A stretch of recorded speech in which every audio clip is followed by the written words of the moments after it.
মুখ্যমন্ত্রী হিমন্ত বিশ্ব শর্মার মন্তব্যকে বাঙালি বিদ্বেষী আখ্যা দিলেন সাংসদ সুস্মিতা দেব।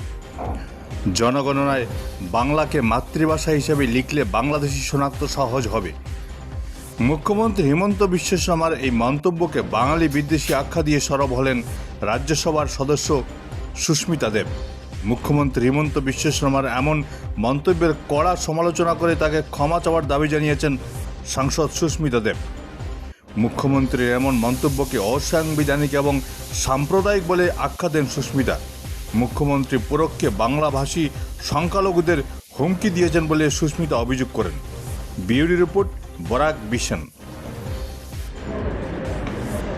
আসামের মুখ্যমন্ত্রী ডক্টর হেমন্ত বিশ্ব শর্মার একটা স্টেটমেন্ট এসছে, যেখানে উনি বলেছেন যে সেন্সেসের মধ্যে যদি বাংলা ভাষা মাতৃভাষা হিসাবে লেখা হয় তবে এটা আরও সোজা হয়ে যাবে যে বাংলাদেশি কারা ওদেরকে আইডেন্টিফাই করা। আমি মনে করি একটা স্টেটের মুখ্যমন্ত্রী এই ধরনের যখন মন্তব্য করেন এটা অসাংবিধানিক এবং এটা একটা সাম্প্রদায়িক মন্তব্য। আজকে আসাম রাজ্যতে বিভিন্ন ভাষা আছে, অসমিয়া আছে, বড়ো ভাষা আছে, বাঙালি আছে।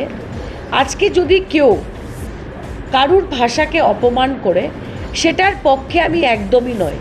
আজকে আমার মাতৃভাষা বাংলা হতে পারে, কিন্তু আমি আসাম রাজ্যের প্রত্যেক ভাষাকে সম্মান করি। কিন্তু মুখ্যমন্ত্রীর এই কথাটা এক ধরনের, আমি মনে করি এক ধরনের হুমকি, এক ধরনের থ্রেট দেওয়া হচ্ছে যে সেন্সেসের মধ্যে একটা সাধারণ মানুষ ওর মাতৃভাষাকে বাংলা হিসাবে যদি লেখাতে হয় ও কিন্তু ভয় পাবে, বিশেষ করে যারা সংখ্যালঘু আছে। আমি মনে করি ওনাকে এই স্টেটমেন্টটা ফেরত নেওয়া উচিত, ক্ষমা চাওয়া উচিত।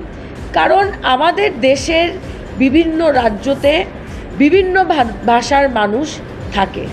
আজকে বেঙ্গলে বিহার থেকে মানুষ থাকে, ইউপির থেকে মানুষ থাকে।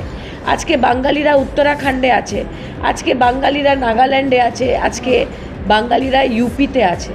তো এই ধরনের বাঙালি বিদ্বেষী মন্তব্য করাটা আমি মনে করি একজন মুখ্যমন্ত্রীর জন্যে অত্যন্ত দুর্ভাগ্যজনক।